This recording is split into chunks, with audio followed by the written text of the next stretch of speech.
அஸ்ஸலாமு அலைக்கும். இன்றைக்கி வந்து ஒரு வெஜ்ஜு குருமா எப்படி செய்யலான்னு பார்க்கலாம். அதுக்கு வந்து ஒரு பாத்திரத்தில் வந்து நான் வந்து கொஞ்சம் கடலெண்ணெய் சேர்த்துருக்கேன். அதில் வந்து 2 பட்டை, 2 கிராம்பு, ஒரு ஏலக்காய், கொஞ்சம் சீரகம், சோம்பு இதெல்லாம் சேர்த்து எண்ணெயில் நல்லா வந்து பொரிய விட்டுறலாம். இதில் ஒரே ஒரு பெரிய வெங்காயம் வந்து சின்னதாக ஸ்லைஸ் பண்ணி எடுத்துருக்கேன். இதையும் வந்து நம்ம எடுத்து சேர்த்துக்கலாம். அதில் இப்போ இது நல்லா வந்து எண்ணெயில் வந்து வெங்காயத்தை வதக்கி விட்டுறலாம்.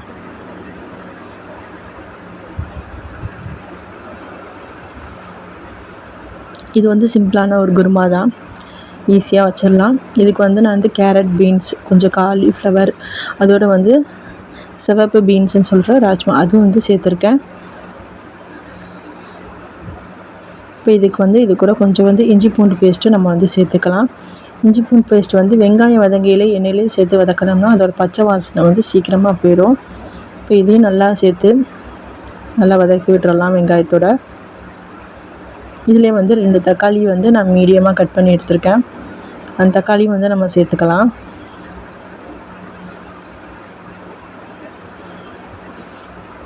வெங்காயம் கொஞ்சம் வதங்கினதுக்கப்புறமே இஞ்சி பூண்டு போடுங்க, இல்லைன்னா அடியில் வெட்டும் சட்டியில். இதில் வந்து கொஞ்சம் வந்து வெங்காயம் தக்காளி வதங்கிறதுக்கு வந்து கொஞ்சோண்டு சால்ட் சேர்த்துருக்கேன். சால்ட் சேர்த்து வதக்கையில் கொஞ்சம் சீக்கிரமாக வதங்கிடும். இதில் வந்து கொஞ்சோண்டு புதினாவும் மல்லித்தலை வந்து சேர்த்துக்கலாம் வெங்காயம் தக்காளியோட.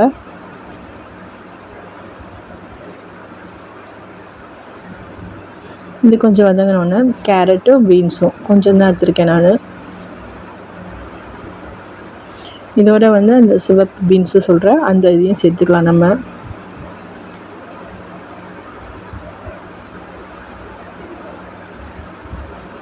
இதோட ஒரு சின்ன காலிஃப்ளவர் இதெல்லாம் சேர்த்து நல்லா வெங்காயம் தக்காளி அந்த எண்ணெயோடு வந்து காயெல்லாம் சேர்த்து வதக்கினோம்னா நல்லாயிருக்கும் டேஸ்ட்டு. அதனால் கொஞ்சம் நல்லா சேர்த்து நல்லா மிக்ஸ் பண்ணி விட்டுறலாம்.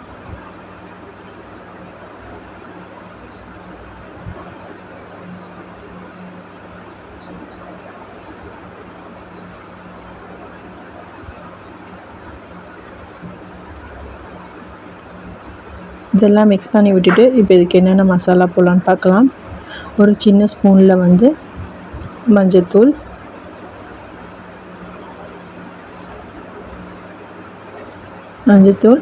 அதோட வந்து மிளகாய்த்தூள், அப்புறம் வந்து கரம் மசாலா, இது வந்து மல்லித்தூள். கரியானம் இந்த மாதிரி வெஜ் குருமாஸ் வைக்கிறதுக்கு வந்து இது மாதிரி நான் வந்து அரைச்சி வச்சுருக்கேன் மல்லித்தூள்.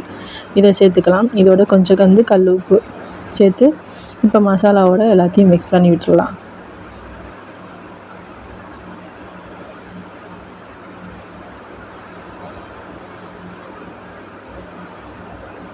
நல்லா மசாலா எல்லாத்துலேயும் மிக்ஸ் ஆகிற மாதிரி பண்ணி மிக்ஸ் பண்ணி விட்டுட்டு இப்போ இது வந்து நான் தேங்காய் அரைச்சி வச்சுருந்ததில் வந்து ஜார்லேருந்து தேங்காயை மாற்றிட்டு அந்த ஜார்லேயே வந்து தண்ணி ஊற்றி இப்போ வந்து காய் வேகிறதுக்காக இதில் சேர்த்துக்கிட்டேன்.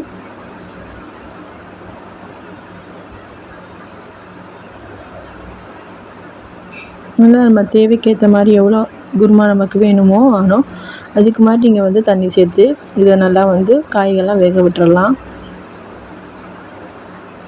இப்போ வந்து தேங்காய் வந்து அரைக்கிறதுக்கு என்னென்ன சேர்க்கலான்னு பார்த்துட்டு வந்துடலாம். கொஞ்சம் சின்ன வெங்காயம், தேங்காய், சோம்பு, 2 தக்காளி, கொஞ்சம் புதினா, மல்லி இதெல்லாம் சேர்த்து நான் அரைச்சிருக்கேன் தேங்காய். இப்போ நல்லா ஆனால் கொதிச்சிருச்சு பாருங்கள். காலிஃப்ளவரு, பீன்ஸ் எல்லாமே வந்து நல்லா வெந்திருக்கு. இப்போ இதில் வந்து நம்ம வந்து அரைச்சி வச்ச தேங்காய் வந்து இதில் சேர்த்துக்கலாம். அந்த தேங்காய் மிக்சரை சேர்த்து நல்லா வந்து கலந்து விட்டுக்கலாம் ஆனத்துக்கு.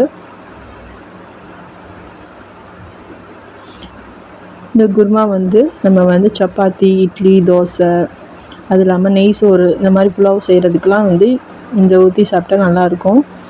நீங்களும் ட்ரை பண்ணுங்கள். நான் வந்து தேங்காய் ஊற்றினதுக்கப்புறம் உப்பு செக் பண்ணி பார்த்தேன். உப்பு கொஞ்சம் கம்மியாக இருந்துச்சு. அதனால் கொஞ்சம் சேர்த்துட்டு எல்லா பக்கமும் மிக்ஸ் பண்ணி விட்டுட்டேன்.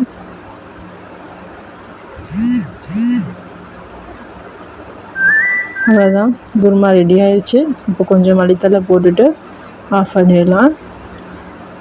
நீங்களும் ட்ரை பண்ணி பாருங்கள். இன்ஷா அல்லாஹ்.